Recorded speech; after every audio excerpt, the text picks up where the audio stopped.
This message that I'm going to be reading was given by Mauricio Quintero, and I'm always amazed at how I get into conversations and that the message always pertains to something that's happening in our lives.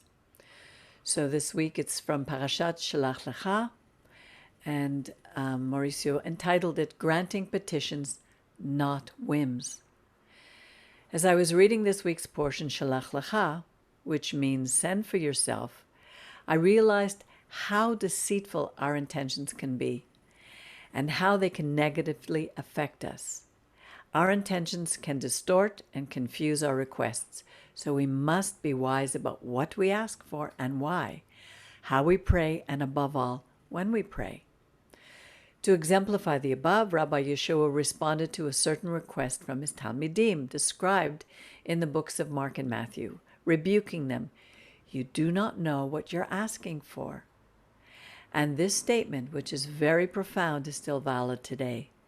We have become accustomed to living in a society filled with demands upon governments, companies, institutions, parents, each other, etc., where we are clouded by our rights that we take for granted. James said in his letter, "Or you pray and do not receive, because you pray with the wrong motives, wanting to indulge your own desires." From Yaakov, James 4:3. Today, the requests that we usually hear are those that are taken out of their biblical context, such as, "Call out to me and I will answer you," without adding, "and I will tell you great things, hidden things of which you are unaware," from Jeremiah 33:3. Or Yeshua asked, saying, "Ask, and it shall be given to you. Seek, and you shall find. Knock, and the door shall be opened to you," from Matthew 7:7. Prayers and petitions have turned into demands. This makes me wonder, does our Borei Olam really owe us, or do we owe him? I remember being in a church where I heard the Reverend saying, "Demand God to listen to your voice," my voice. And I asked myself then, can I demand anything from the Eternal? Isn't that out of place? It seems that we have turned our prayers into a list of requests for mine, with me, by me, for me, etc. And what is worse, we are asking him to satisfy our personal interests, which can play against us. In fact, this is what our portion, Shelach Lecha, is all about. Our Creator never asked them to send explorers to the land of Israel, that he had already delivered at the time of this episode.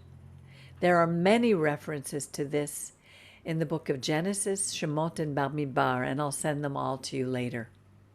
For example, when you receive a property title, but you have not yet taken possession of that property, the document is already the promise of ownership to you.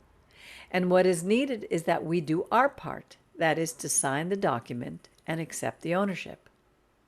Therefore, we could say that the sending of the explorers was an unnecessary act and a request granted. It was not a good idea because God had already given the property title to his people. The only thing missing was for them to take possession of it. Today, how many prayers are answered favorably by the Eternal, which are not necessarily his will, and bring disastrous consequences? I remember friends who asked God to give them a car. After they got it, in that same car, they crashed and died. Others who asked for their businesses to prosper, but they lost their families. Or those who asked for a wife according to their desire, but their relationship ended in divorce. In short, they did not come out well with everything granted because, as Yaakov explains, they asked to satisfy their own passions. The problem with basing our requests upon passions is that passion, according to the American Psychological Association, is defined as an intense, driving, or overwhelming feeling or conviction. Passion is often contrasted with emotion, in that passion affects a person unwillingly, and it could be intense sexual desire or strong enthusiasm for or devotion to an object, activity, concept, or the like. Israel, as we see, was passionate about going back to Egypt, as we read in the last week's portion, Bechalotcha, when they wanted to return to Egypt because of the desire to eat meat and not manna. In fact, Psalm 106 explains the steps that Israel took to degrade themselves. Verse 21 says, they forgot the God who saved them. Verse 24, they despised the pleasant land. They did not believe in the promise of God. Verse 25, they grumbled in their tents, and they did not obey the Lord. Verse 28, they committed idolatry. And verse 29, they provoked the Lord with their evil actions. And then we read how they decided to mix, contaminate, and emulate the actions of other nations, other peoples. So the fruits of having made this unnecessary request to Moshe was that they spent 40 years wandering in the desert with that generation dying there, as we read in Devarim 1:22 and 1:34-35. Let us send men before us, that they may search the land for us, and bring us back word of the way by which we must go, and the cities to which we must come.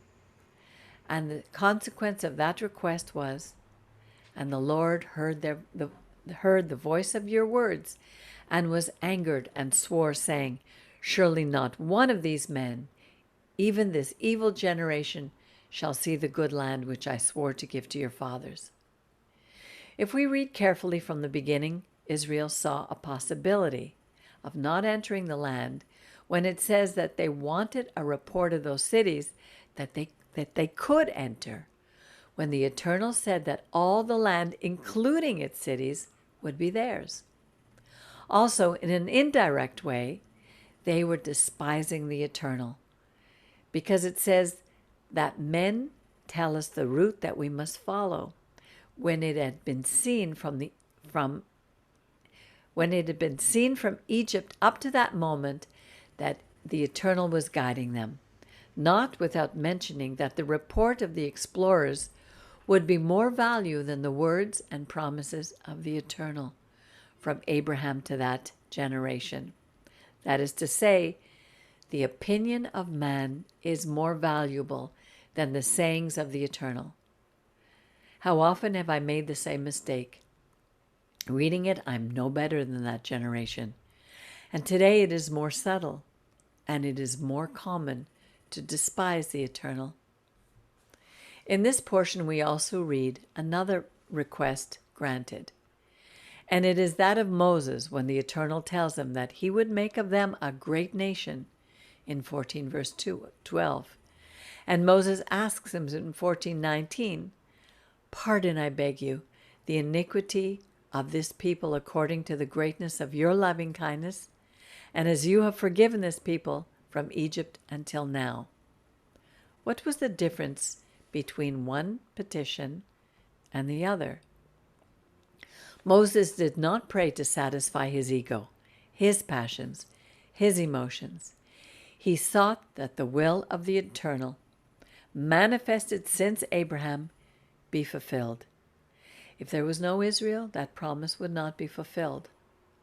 On the other hand, he approached the Eternal in a very wise and respectful way, remembering that he is good, merciful, and acts justly. The source of all good things comes from God, says Tehillim, Psalms 81:11. I am the Lord your God who brought you out of the land of Egypt. Open your mouth wide, and I will fill it. But for this we must approach him. Are we ready to present ourselves before the Eternal? Remember what Proverbs 28:9 says. He who turns away his ear, which means obey, from hearing the Torah, even his prayer is an abomination. That is, there must be an integration between our actions and requests because we follow the Torah. We will know what to ask for, how to ask, and when to ask. Nowadays, we have 3 types of prayers. One is thanksgiving, another is the prayer of praise, and finally, we have the prayer where we ask for our daily needs. We should not over-materialize or over-spiritualize our prayers. As Pirkei Avot says, if there is no bread, there is no Torah, although it is also written in Deuteronomy 8:3. He humbled you, causing you to hunger, and then feeding you with manna, which neither you nor your ancestors had known, to teach you that man does not live by bread alone, but by every word that comes from the mouth of God. Therefore, there must be balance between both requests, which are valid. Rabbi Abraham Joshua Heschel says that with prayer, we become communicable with God. Prayer is an emanation of what is most precious in us toward Him, the outpouring of the heart before Him. It is not a relationship between person and person, between subject and subject, but it's an endeavor to become the object of His thought. He goes on to say prayer is an answer to God. Here I am, Hineni, and this is the record of my days. Look into my heart and into my hopes and my regrets. Yet prayer never ends, for faith endows us with a bold craving that He draw near to us, and that approach us as a father, not only as a ruler. The purpose of prayer is to be brought to His attention, to be listened to be understood by Him, not to know Him, but to be known by Him. In other words, when we pray, we unify heaven with earth. That is, we unite our consciousness with our body. And to the point that Tehillim 35:10 says, all my bones shall say, Lord, who is like you? At this point, our prayer is not only to pray for our soul, but for our entire being. That is, body and soul.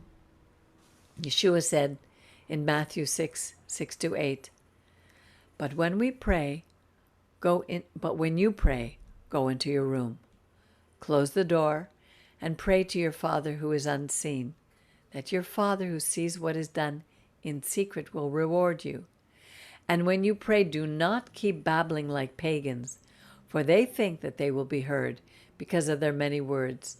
Do not be like them, for your Father knows what you need before you ask Him. When you speak with God alone, what do you ask for? Do you unify heaven and earth? God is our Father. Do you need Him? Do you need help? Do you need to be saved from a painful situation, an illness, or an economic problem? Are you dealing with a vice or an addiction? Do you need to be pulled out of the pit of despair and anguish? I ask you, what are you waiting for to speak with your kishkes, your gut, with your bones, with our Avinu Shabbat Shemayim, our King, our Avinu Malkeinu, our Father and our King? How can you present yourself before Him? It's simple, with justice, with loving kindness, and by being humble before the Eternal, from Micah 6:6-8. The sons of Korach in Psalm 42:8 so beautifully express their requests, which is my daily prayer. By day, the Lord will command His loving kindness, and in the night His song shall be with me, a prayer to the God of life, the giver of life. I think that's all we need to live a full and fulfilled life. Shabbat Shalom.